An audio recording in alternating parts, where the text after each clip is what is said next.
Have you ever heard the legend of the Silent King? Not a king born to a throne, but one forged in the harshest of crucibles. His story begins not with a royal decree, but with an unnerving, profound silence. He was found as a babe, abandoned in the heart of a petrified forest, a place where even the wind seemed to hold its breath. The villagers who discovered him were struck by his eyes. They held the quiet wisdom of ages, yet he never uttered a single word. They called him the Silent Child. He grew up on the fringes of society, communicating not with his voice, but with his actions. He learned the language of the forest, the patterns of the stars, and the art of survival. He could track a whisper of movement from a mile away and read the intentions of others in the flicker of an eye. His silence wasn't an absence of sound, but a presence of perception. While other boys his age boasted and brawled, he observed, learned, and became stronger in a way no one could comprehend.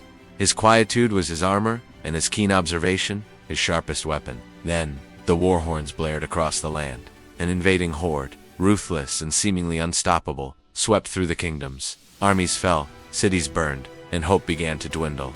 In the midst of this chaos, the Silent Child, now a man, emerged from the woods.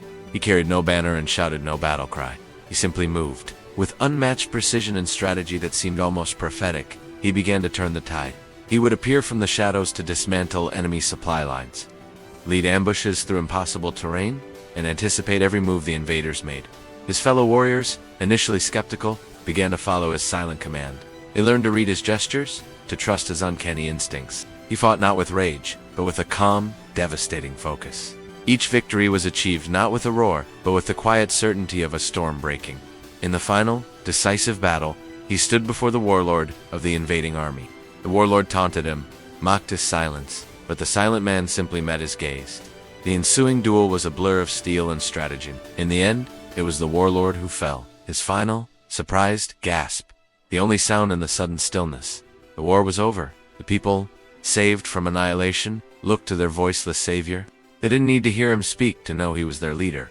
They knelt and hailed him as their king, the man born of silence, crowned by war. His reign brought an era of peace and prosperity, a kingdom built not on loud proclamations, but on quiet strength and unwavering action. Thanks for watching. If you enjoyed this story, don't forget to like and subscribe for more legends.